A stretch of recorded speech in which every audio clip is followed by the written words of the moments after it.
Video के and तक आपके पास होगा एक 16 hours of study routine which will help you with procrastination, consistency and being productive. It will be customized for you whether you are a night owl, a morning bird or a day scholar. Hi everyone, this is Samiksha. I'm currently pursuing MBBS and on this channel we learn that how to thrive and not just survive.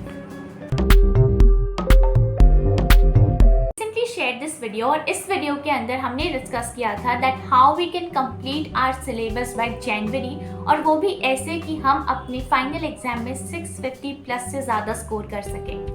But through comments I got to know कि कहीं ना कहीं we all know the plan, the schedule and the strategy, लेकिन problem आती है उस सब plan, strategy और स्केड्यूल्स को एग्जीक्यूट करने में, और उससे भी ज़्यादा बड़ी प्रॉब्लम है उस एग्जीक्यूशन को मेंटेन करने में, consistent रहने में। So in this video I am going to tell you a tried and tested strategy which helped me a lot. So it will help you too to live and do your best every single day.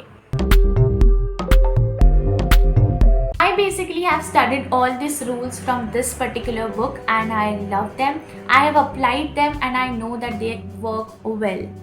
I know कि bed पे जाने के पहले अपने to do list को बनाना is very basic and I know आप में से बहुत सारे लोग शायद इसे फॉलो भी करते होंगे, लेकिन आप इसमें स्मार्ट वर्क कैसे कर सकते हैं is that you will batch और group your task every single day, which basically means कि जब आपने एक बार अपनी टू डू लिस्ट बना ली है, now you will categorise all the task into 5 sections, A, B, C, D and E sections. अब अपने जो डेली आपकी चीज़ें हैं, डेली रूटीन की चीज़ें हैं which would be bathing, brushing etcetera, इन सब के अलावा आपको अपने सारे टास्क जो भी आप दिन में करते हैं, इंक्लूडिंग स्क्रोलिंग रील्स और watching a TV, playing out, walking, gymming etcetera, इन सब चीज़ों को जो थोड़ा ज़्यादा टाइम लेती हैं, आपने उसे एक टू डू लिस्ट के अंदर लिखना ही है और फिर उसके बाद आपको उसे 5 ग्रुप्स के अंदर डिवाइड कर देना है। इन 5 ग्रुप्स में से सबसे पहला जो ग्रुप होगा which will be group A, आपको उसके अंदर रखने हैं high priority and high value task. तो हाई प्रायोरिटी और हाई वैल्यू टास्क का मतलब है जो नंबर 1 आपकी प्रायोरिटी आपने अभी करना है क्योंकि जल्द ही उसका काम आने वाला है, उसकी डेडलाइन बहुत पास में है, और हाई वैल्यू टास्क यानी जब आप उस चीज को कर लेंगे it will create an impact on your life, it is going to instantly impact your life. लीजिए आपने रोटेशनल मैकेनिक्स भी पढ़ना है और फ्लूइड मैकेनिक्स भी पढ़ना है, तो इन दोनों के अंदर rotational mechanics will be a high priority and high value task because rotational mechanics से ज्यादा क्वेश्चन आते हैं, it is a more high yielding chapter, so that becomes your high value task. Priority आप कैसे डिसाइड करेंगे कि मान लीजिए इस हफ्ते जो आपका टेस्ट होने वाला है उसके अंदर माइक्रोब्स एंड ह्यूमन वेलफेयर आ रहा है, लेकिन आपने आज माइक्रोब्स एंड ह्यूमन वेलफेयर के साथ ह्यूमन रिप्रोडक्शन भी पढ़ना है। So I know that human reproduction is a high value chapter, लेकिन वो आपको नियर टेस्ट में नहीं आ रहा है, तो अभी आपके लिए हाई प्रायोरिटी टास्क क्या होगा to complete microbes and human welfare. That is how you will categorise high priority and high value task, और इसी ऑर्डर में आपने A से E तक अपने टास्क को बैच कर देना है। Now the rule is that you will not shift to a B section वाला टास्क जब तक आप अपने A सेक्शन वाले सारे टास्क को कंप्लीट नहीं कर लेते हैं। So this is the simple rule कि आपको पहले एक कैटेगरी के यानी A सेक्शन के सारे टास्क को कंप्लीट करना है, तभी आप B के ऊपर मूव कर सकते हैं, तभी आप C के ऊपर मूव कर सकते हैं। Trust me, it will be a game changer.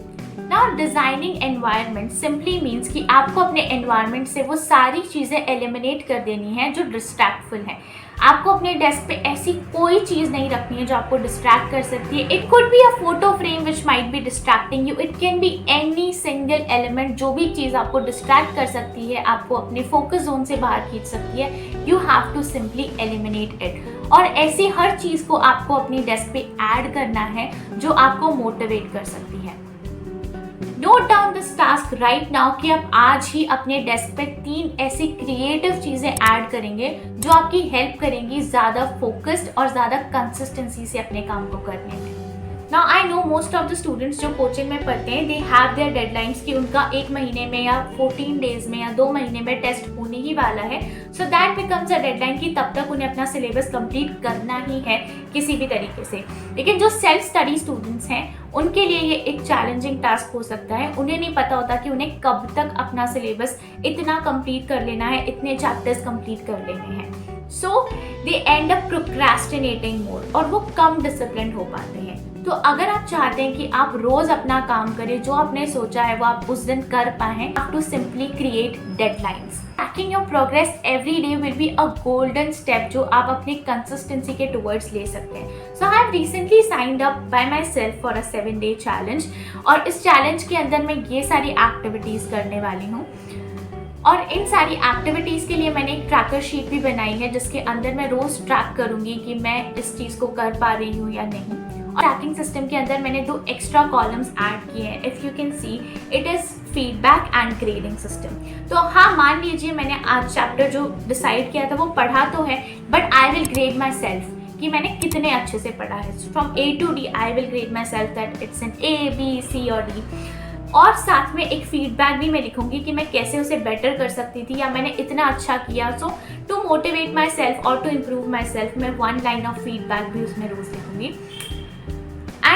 And I think it will really help me to reflect on कि मैं कितने अच्छे से अपने टास्क को कंप्लीट कर पा रही हूँ। एंड आप भी अपने आप को चैलेंजेस दे सकते हैं और एक ट्रैकिंग शीट प्रिपेयर कर सकते हैं जिसमें आप डेली लिखते हैं कि आपने आपका पर्टिकुलर टास्क किया या नहीं, आप खुद को एक ग्रेड दे रहे हैं और एक फीडबैक भी दे रहे हैं कि आर यू डूइंग गुड और not, for motivating yourself और to improve yourself. So this one is my favourite and it will help you to not fall into loop of scrolling endlessly, doom scrolling, sad all the day or not doing anything। इन सब चीज़ों से अगर आपको खुद को prevent करना है, so maintain this habit of having micro wins daily।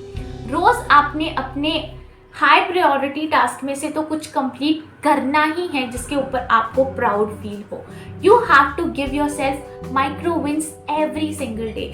अगर आज आपकी तबीयत ठीक नहीं है या आपकी एनर्जी उतनी हाई नहीं है या किसी भी एक्सटर्नल या इंटरनल सर्कमस्टांस की वजह से आपको अपना बेस्ट फील नहीं हो पा रहा है और आप अपना सारा टास्क आज कंप्लीट नहीं कर सकते, still do something out of it, still create micro wins for yourself और उस हर छोटी माइक्रो विन के लिए give yourself reward. So these are the 5 basic foundational rules जो आपको फॉलो करने ही हैं, चाहे आप कितने भी घंटे एक दिन में पढ़ना चाहते हो, चाहे आपके कितना भी डिफिकल्ट टू डू लिस्ट हो और आप किसी भी स्टेज पे हो, regardless of everything, if you follow these 5 rules, I guarantee you that you will be consistent, focused and disciplined more than 90% people जो इस competition के अंदर आपके साथ हैं। You will be ahead of them। So before moving ahead, जैसे मैंने अभी आपके साथ शेयर किया that how I'm going to do a 7-day challenge। So I want you to participate with me in that। Definitely आपको मेरे जैसा challenge लेने की ज़रूरत नहीं है। You can create your own list of tasks जो आपको 7 दिन के अंदर कंप्लीट करने हैं। Prepare a task of it and then comment down #7 days of challenge and then we will be together in it। और हम साथ में एक दूसरे के अकाउंटेबिलिटी पार्टनर बनेंगे। ना accountability is very important. Just because आपका टास्क या आपने कोई रेजोल्यूशन लिया, ये सिर्फ आपको पता है। You have zero risk and fear of being embarrassed, of being abashed in front of somebody. So I want you कि आप किसी गिल्ट में ना जाए और ना ही खुद को हार्श एम्बैरेसमेंट के थ्रू लेकर जाएं। I just want you to select me as your accountability anchor, as your accountability partner, and I will select all of you as my accountability partner। You simply have to put a collage every single day और इस collage के अंदर आपको रखना है अपनी to do list, अपनी tracker sheet और 2-3 images of you doing those activities, and you have to simply comment #done and you can tag me on Instagram and put it as a story, and that will become our accountability task। All the necessary links and details in the description and in the pinned comment। I will highly recommend you, very excitingly welcoming you to participate in this।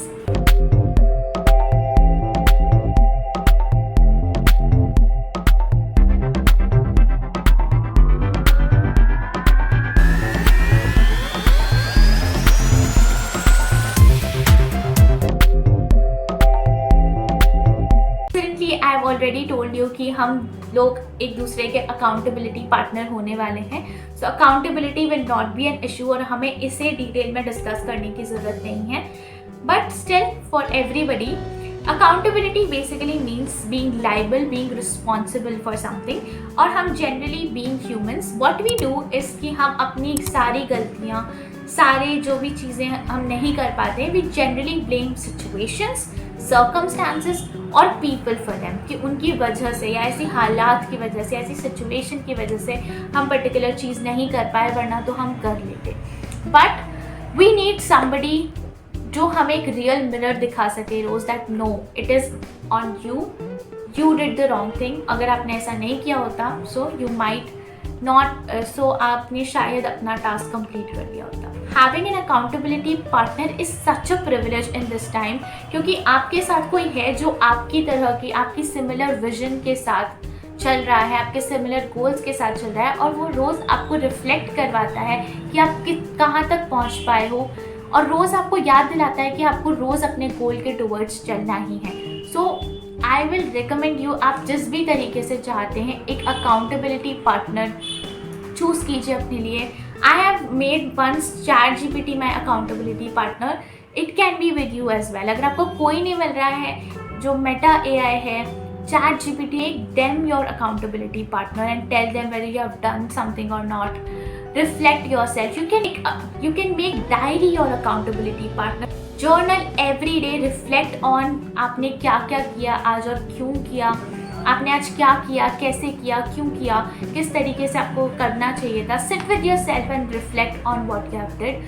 Now number 2 is habit stacking, which basically means कि अगर आप किसी भी चीज़ को अपने routine में आसानी से इनकॉर्पोरेट करना चाहते हैं, so if you have read atomic habits, I know most of you को टाइम नहीं मिलता होगा कुछ और पढ़ने का अपने सिलेबस के अलावा, but if you have ever explored atomic habits, तो उसके अंदर हैबिट स्टैकिंग के बारे में बहुत अच्छे से एक्सप्लेन किया हुआ है, विच बेसिकली मीन्स आपकी कोई ऑलरेडी एग्जिस्टिंग हैबिट होगी। जैसे फॉर एग्जाम्पल आप सुबह उठते ही ब्रश करते हैं या आप सुबह उठते ही चाय पीते हैं, so after that particular thing, जैसे मैंने अपना ये ऐसे इस तरीके से रूटीन डिज़ाइन किया है कि मैं ब्रश करते ही अपनी योगा मैट बिछाकर एंड आई स्टार्ट मूविंग, और जैसे ही मैं ब्रश करके वापस आती हूँ, I tie my shoes and I go for a walk. Like that you have to habit stack. अपनी एग्जिस्टिंग हैबिट के ऊपर आपको अपनी कोई नई हैबिट को ज्वाइन कर लेना है, क्योंकि एग्जिस्टिंग हैबिट तो आप रोज़ करेंगे ही, वो तो आपका एक नियम है ही। आपको सिर्फ उस एग्जिस्टिंग हैबिट के साथ एक नई हैबिट को ज्वाइन कर देना है। आई नो कि पढ़ने से ही मार्क्स आएंगे, मॉक टेस्ट दे के ही आप कुछ सीख पाएंगे, और सिर्फ स्ट्रैटेजी बनाने से काम नहीं चलेगा, लेकिन स्मार्ट वर्क करना बहुत ज़रूरी है। बिकॉज जो आप पढ़ रहे हैं, आपके बैच में सब पढ़ रहे हैं, 90% ऑफ लोग अच्छे से मेहनत कर रहे हैं, और एटलीस्ट 50% तो सब चीज़ कर रहे हैं, टेस्ट भी दे रहे हैं, रोज क्वेश्चंस भी सॉल्व कर रहे हैं, अच्छे से पढ़ाई भी कर रहे हैं, नोट्स भी बना रहे हैं, everything. So to go ahead of somebody, आपको सिर्फ हार्ड वर्क ही नहीं, स्मार्ट वर्क की भी हेल्प लेनी पड़ती है। तो अगर आप बहुत सारे प्रोडक्टिविटी मेथड्स को ट्राई करेंगे और अप्लाई करने की कोशिश करेंगे, it will save you time जो आप बेटर चीज़ों में दे सकते हैं। तो प्रोडक्टिविटी मेथड्स एक्सप्लोर करने के लिए I am going to link a playlist in the description, तो आप उस पर्टिकुलर प्लेलिस्ट को जाकर देख सकते हैं। उसके अंदर बहुत सारी प्रोडक्टिविटी टेक्निक्स को एक्सप्लेन किया गया है। और अगर आप अपनी टाइम को सेव करना चाहते हैं, यू कैन सिंपली, इस वीडियो के अंदर मैंने बहुत कंक्रीट और कॉन्सेंट्रेटेड फॉर्म में कुछ इंपॉर्टेंट प्रोडक्टिविटी हैक्स और टेक्निक्स बताई हैं जो मेरे लिए काम करती हैं और आपके लिए भी कर सकती हैं। So you can also check this out and tell me in the comment section whether you like it और not. And also don't forget to participate in the 7 days challenge with me. I'll be waiting for all of you. Don't forget to subscribe the channel, and I will see you in the next one.